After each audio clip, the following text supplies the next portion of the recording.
the Premier League released their shortlist for Player of the Year and Manager of the Year. The top 8 finalists list.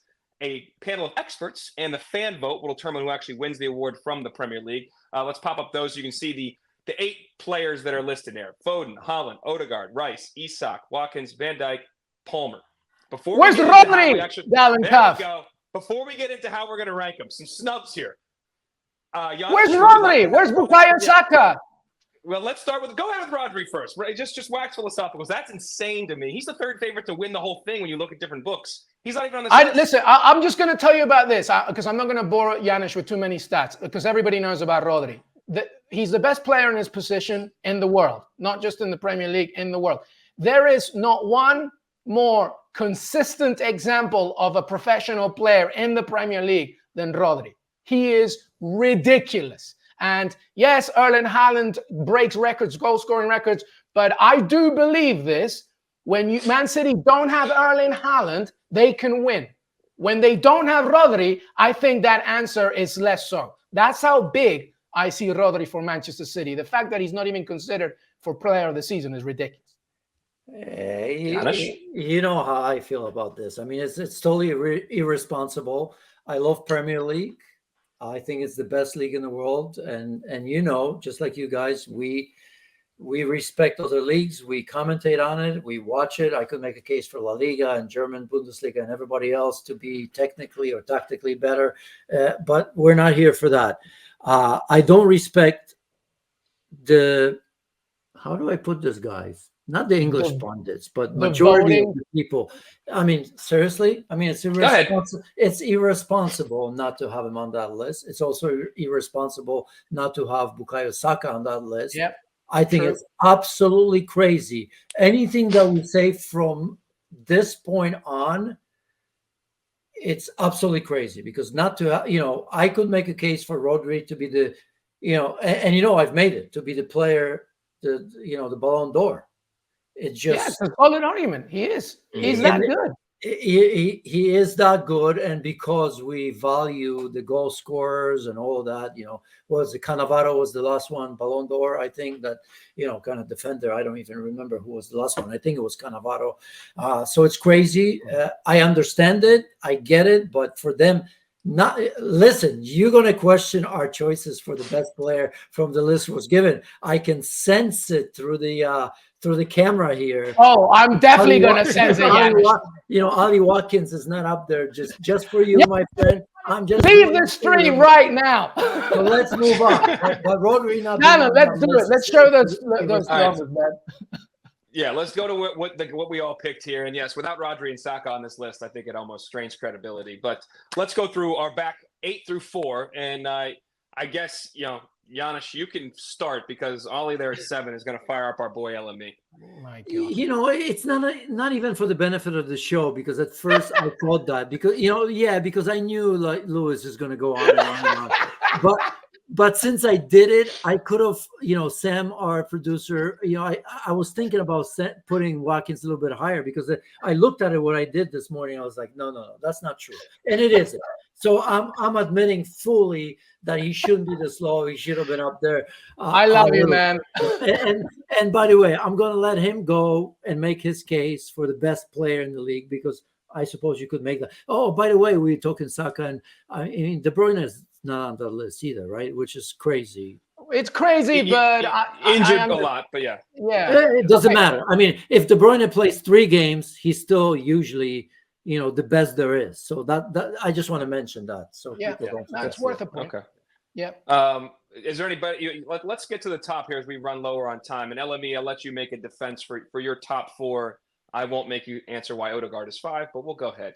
Thank you, Janusz. Look at that. I didn't know Janusz had him there. Okay, LME, go ahead. Fire away for Declan.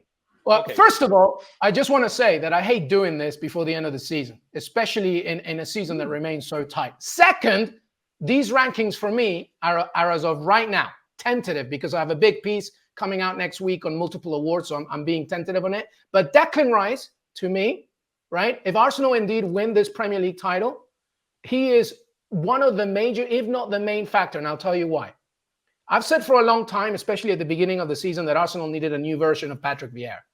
And yes, Declan Rice is not Patrick Vieira, but he's exactly what they need, of how the same way Arsenal back in the day needed Patrick Vieira as well. He went from a holding midfielder to a box-to-box player in the same season.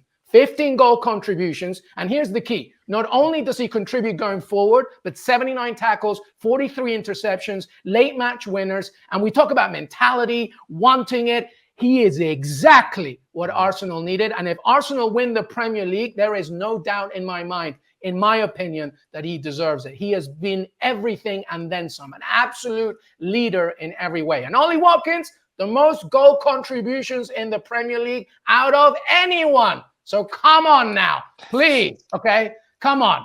I'm going to leave if somebody disagrees with me on that one. I have Erling. I have Erling Haaland, right? And Isak a little lower than everybody else because I had a parameter for myself, Dallin, where I wanted these. I needed players to play at least 30 matches or more. Both of them, Haaland and Isak, have played less than 30. I feel that needed to be a little bit more. And Cole Palmer, we know, and your boy Odegaard, I mean, he's amazing. But I'm not going to have a lot of Arsenal players out there in the 1-2. Declan Rice. Clearly. I think you're crazy. I think you can't call me crazy if you have Ollie Watkins in 7th. I'm sorry. Listen, I think you're absolutely out there. I don't know what happened to you since you moved to England. Because, not that I disagree with you about Rice, because I think I know what you're trying to say. I mean, he is the missing piece when it comes to character. But when I looked at all these players, right, in general, forget if they're first, second, third, or fourth, or fifth, right? That's, we can argue about that. But I said to myself, is there a player that it's irreplaceable for any team if I'm going to give it to them? And for me, that's Odegaard. I mean, I think Arsenal could survive without Rice.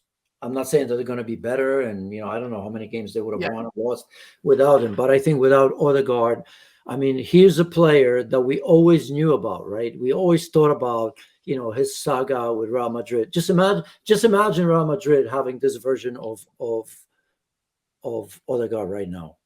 I mean, I'm with you. I'm with you. Listen, Sociedad and all that. The biggest reason to me why Declan Rice, if Arsenal win it, remember I said tentative. If Arsenal, the win is to me Declan Rice. And come on, Dallin, you're an Arsenal fan. You got to go with Martin Odegaard is an absolute king. Okay, but here's the thing about Declan Rice.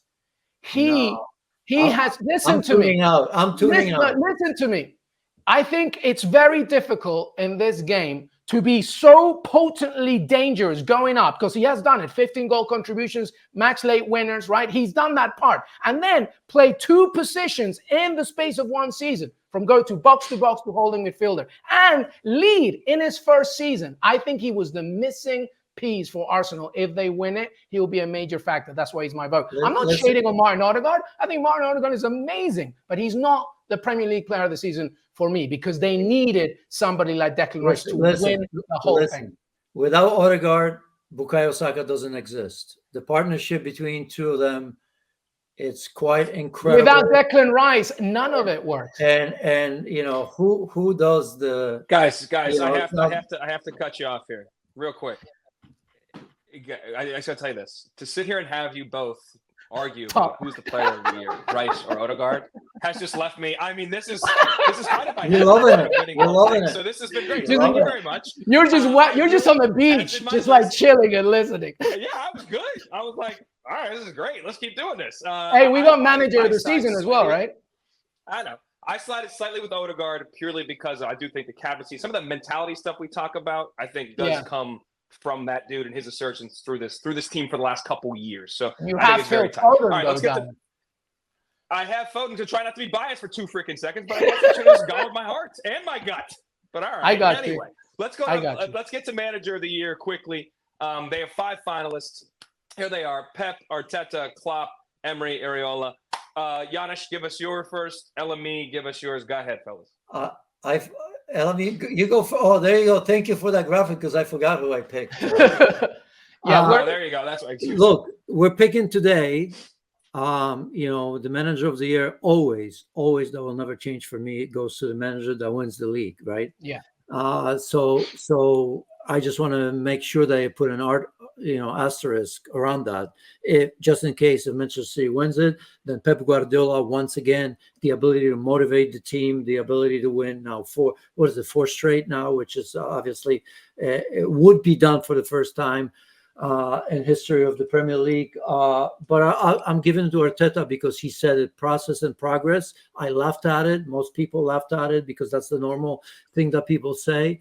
But if he sees it through, and even now without seeing it through, you could see what he's doing year in and year out, and that certainly is his team. And if they don't win it this season, then for me, Mikel Arteta and Arsenal are going to be the overwhelming favorites next season to do it.